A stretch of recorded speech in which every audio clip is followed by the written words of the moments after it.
சமையல். இதுவரைக்கும் நான் கொடுத்த ரெசிபிஸ் எல்லாமே உங்க எல்லாருக்கும் ரொம்ப பிடிச்சிருக்கும்னு நினைக்கிறேங்க. வாங்க இன்னைக்கு என்ன ரெசிபி பார்க்கலாம். கிச்சனுக்குள்ள போகலாங்க. சரசஸ் ஃபுட் ப்ராடக்ட்ஸ் பொடி வகைகள் தேவைப்படுறவங்க இங்கே கொடுத்துருக்க வாட்ஸ்அப் நம்பரில் காலை 10 மணி முதல் இரவு 7 மணி வரைக்கும் எங்களை காண்டாக்ட் பண்ணலாங்க. இதோட பருப்பு பொடி, எள்ளு பொடி, இன்ஸ்டன்ட் அடை மிக்ஸ் எல்லாமே தயாரிக்கிறேங்க. தேவைப்படுறவங்க நீங்கள் காண்டாக்ட் பண்ணலாங்க. இன்றைக்கி நம்ம ஒரு பனீர் மசாலா பாஸ்தா தாங்க பண்ண போகிறோம். எங்கள் வீட்டு குட்டிமா ஆதிராச்சலம் அம்மாச்சி எனக்கு பாஸ்தா பண்ணி கொடுங்கன்னு ரொம்ப நாளாக கேட்டுகிட்டே இருந்தாங்க. ஆனால் செய்யவே முடியல. சரி இன்றைக்கி அவளுக்கு பண்ணி கொடுத்துடலாம் அப்படின்னு சொல்லிட்டு அவளுக்காக நான் சர்ப்ரைஸாக அவள் கிளாஸ்லேருந்து வர்றதுக்குள்ளே நான் ஈவினிங் பண்ணி வச்சேங்க. ஆதிராவுக்காக நான் செஞ்ச இந்த பனீர் பாஸ்தா எப்படி செய்கிறது பார்க்கலாம். வாங்க வீடியோக்குள்ளே போகலாங்க. நம்ம இன்றைக்கி பனீர் பாஸ்தா செய்கிறதுக்கு தேவையான பொருட்கள் பார்த்துடலாங்க. நான் இன்றைக்கி ஒரு 200 கிராம் அளவுக்கு இந்த மாதிரி சங்கு பாஸ்தா தான் எடுத்திருக்கேன். நமக்கு வேறு வேறு ஷேப்பில் கிடைக்கும். நான் இன்றைக்கி இது தான் எடுத்திருக்கேங்க. அப்புறம் பெரிய வெங்காயம் 1 நறுக்கி எடுத்து வச்சுருக்கேன். குடமிளகா வந்து நான் 2 கலரில் எடுத்திருக்கேன். இது உங்களோட ஆப்ஷன் தான், இருந்தால் சேர்க்கலாம், இல்லைனா வெஜிடபிள் கூட சேர்த்துக்கலாங்க. நான் இன்றைக்கி க்ரீன் கலர் கேப்சிகம் கொஞ்சமாக சேர்த்துருக்கேங்க. எல்லோ கலர் கேப்சிகம் கொஞ்சம் சேர்த்துருக்கேன். பனீர் வந்து ஒரு 25 கிராம் அளவுக்கு எடுத்து வச்சுருக்கேங்க. இதை நம்ம துருவி தான் சேர்க்க போகிறோம். அப்புறம் தக்காளி 1 நறுக்கி எடுத்து வச்சுருக்கேங்க. கொத்தமல்லி இலை தேவைக்கு எடுத்துக்கலாம். அப்புறம் இஞ்சி பூண்டு பேஸ்ட்டு, மற்ற மசாலா தூள் இதெல்லாம் நான் ஆட் பண்ணும்போது எவ்வளோ போடுறேன்னு சொல்கிறேங்க. அப்புறம் தாளிக்கிறது வந்து நம்ம கடலெண்ணெய் விட்டு தான் இன்றைக்கி இந்த மசாலா பாஸ்தா ரெடி பண்ண போகிறோங்க. அப்புறம் நான் டொமேட்டோ கெச்சப் தேவைக்கு எடுத்துருக்கேங்க. நீங்கள் 1 கப் பாஸ்தா எடுக்கிறீங்க அப்படின்னா 3 கப் அளவுக்கு தண்ணி வச்சுக்கோங்க. இப்போ தண்ணி வந்து இப்போ தான் சூடாக ஆரம்பிச்சிருக்கு. இந்த ஸ்டேஜில் நான் இப்போ பாஸ்தா சேர்த்துட்றேங்க. தண்ணியிலேயே 1 டீஸ்பூன் அளவுக்கு எண்ணெய் விட்டுக்குங்க. நல்லெண்ணெய், கடலெண்ணெய் எது வேணால் விட்டுக்கலாங்க. இப்போ இதுலேயே கொஞ்சமாக உப்பு சேர்த்துக்கலாங்க. இந்த உப்பு, எண்ணெய் இதெல்லாம் எதுக்காக சேர்க்குறோம் அப்படின்னா பாஸ்தா வந்து ஒன்றோட ஒன்று ஒட்டாமல் கொஞ்சம் நல்லா உதிராக வெந்து வருங்க.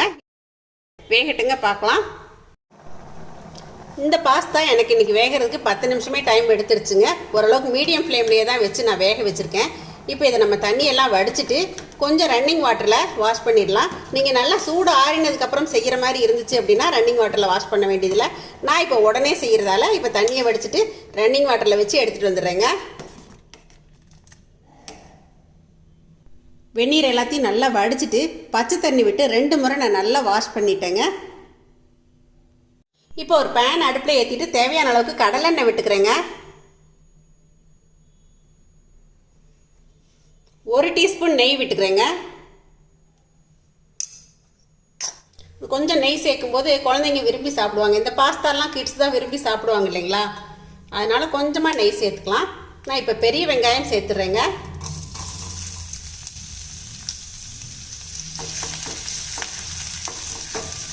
இந்த பெரிய வெங்காயம் 1 நிமிஷம் வதங்கிட்டுங்க. 1 பை 1 நம்ம சேர்த்துடலாம். நம்ம சேர்த்த பெரிய வெங்காயம் இந்த மாதிரி கண்ணாடி பதத்துக்கு வதங்கியாச்சுங்க. இப்போ நம்ம தக்காளி சேர்த்துக்கலாம். நான் டொமேட்டோ கெச்சப் ஊற்றுறதுனால தக்காளி 1 தான் சேர்த்துருக்கேன். உங்கள்கிட்ட டொமேட்டோ கெச்சப் இல்லை அப்படின்னா நீங்கள் தக்காளி 2 சேர்த்துக்கலாங்க. இப்போ தக்காளி கொஞ்சம் வதங்கின உடனே இஞ்சி பூண்டு பேஸ்ட் கொஞ்சம் சேர்த்துக்கலாங்க. நான் ஒரு 1/2 டீஸ்பூன் அளவுக்கு இஞ்சி பூண்டு பேஸ்ட்டு சேர்த்துருக்கேங்க. இப்போ நம்ம குடமிளகாய் 1 பை 1 சேர்த்துடலாங்க.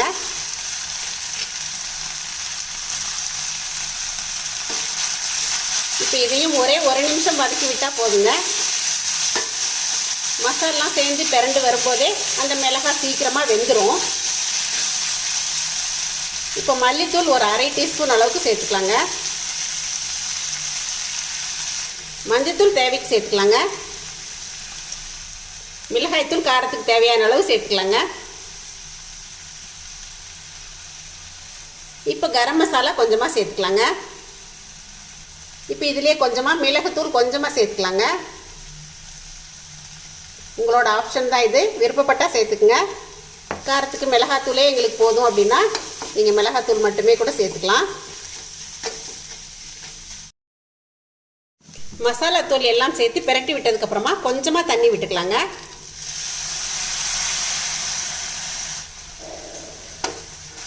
இப்போ இதை நல்லா பிரட்டி விட்டுக்கலாங்க. இப்போ தேவையான உப்பு சேர்த்துக்கலாங்க. இப்போ இதில் டொமேட்டோ கெச்சப் கொஞ்சம் சேர்த்துக்கலாங்க.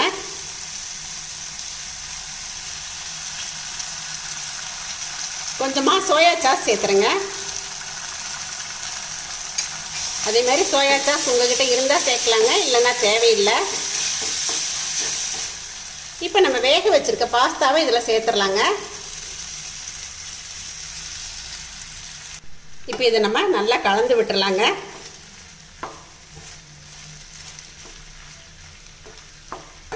நீங்கள் பன்னீர் வந்து பீசஸாக போடுறீங்க அப்படின்னா க்யூப்ஸாக குட்டி குட்டியாக நறுக்கிட்டு நம்ம இந்த பாஸ்தா சேர்க்குறதுக்கு முன்னாடியே சேர்த்துக்கலாங்க.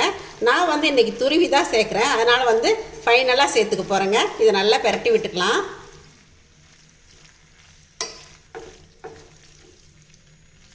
இது நல்லா கலந்து விட்டுட்டு ஒரு 2-3 நிமிஷம் இப்போ அடுப்பை சிம்மில் போட்டு நம்ம இறக்கிடலாங்க. ஏன்னா அந்த மசாலா எல்லாமே வந்து இந்த பாஸ்தாவில் சேர்ந்து வர்றதுக்காக தான் நம்ம சிம்மில் போடுறோங்க. ஒரு 2-3 நிமிஷம் நல்லா அடுப்பை சிம் பண்ணிவிட்டு வச்சுட்டேங்க. இப்போ நம்மளோட பாஸ்தா ரெடி ஆயிடுச்சுங்க. இதில் வந்து நம்ம இப்போ பன்னீர் துருவி சேர்த்துக்கலாங்க. இப்போ நம்ம பன்னீர் இதிலே துருவி விட்டுக்கலாங்க.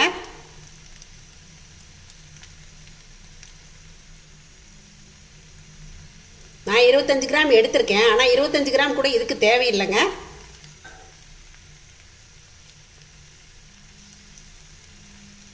நல்லா கலந்து விட்டுறலாங்க. இப்போ மேலால் கொஞ்சம் மல்லி இலையும் தூவிக்கலாங்க. இப்போ நான் அடுப்பை ஆஃப் பண்ணிட்டேங்க. கார்னிஷ்காக நான் மறுபடியும் கொஞ்சம் மேலால் பன்னீர் துருவிக்க போகிறேங்க. மறுபடியும் கொஞ்சமாக நம்ம மேலால் பன்னீர் துருவிக்கலாங்க. இந்த மாதிரியெல்லாம் பண்ணி கொடுத்தீங்க அப்படின்னா குழந்தைங்கள்லாம் வீட்லேயே வந்து பாஸ்தா ரொம்ப விரும்பி சாப்பிடுவாங்க. என்னைக்காச்சும் ஒரு நாள் இந்த மாதிரி வீட்லேயே செஞ்சு கொடுக்கலாங்க.